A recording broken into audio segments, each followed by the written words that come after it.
हिंदुस्तान की सरकार को हिंदुस्तान में जामा मस्जिद और जितनी भी मस्जिदें और मदरसे हैं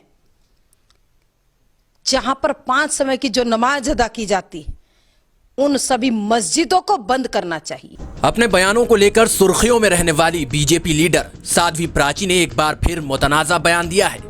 हिंदुस्तान में फैल रहे कोरोना वायरस के सिलसिले में बात करते हुए साध्वी प्राची ने कहा, हिंदुस्तान में सभी मस्जिदों को बंद कर देना चाहिए और 5 वक्त की नमाज पर रोक लगा देनी चाहिए।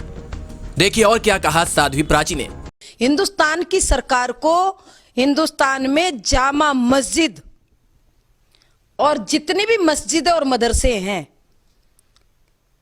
जहां पर 5 समय की जो नमाज अदा की जाती, उन सभी मस्जिदों को बंद करना चाहिए। क्योंकि कोरोना फैल रहा है, कोरोना तो वहां भी जाएगा, जब मंदिरों में जाएगा तो मस्जिदों में कौन सा नहीं जाएगा।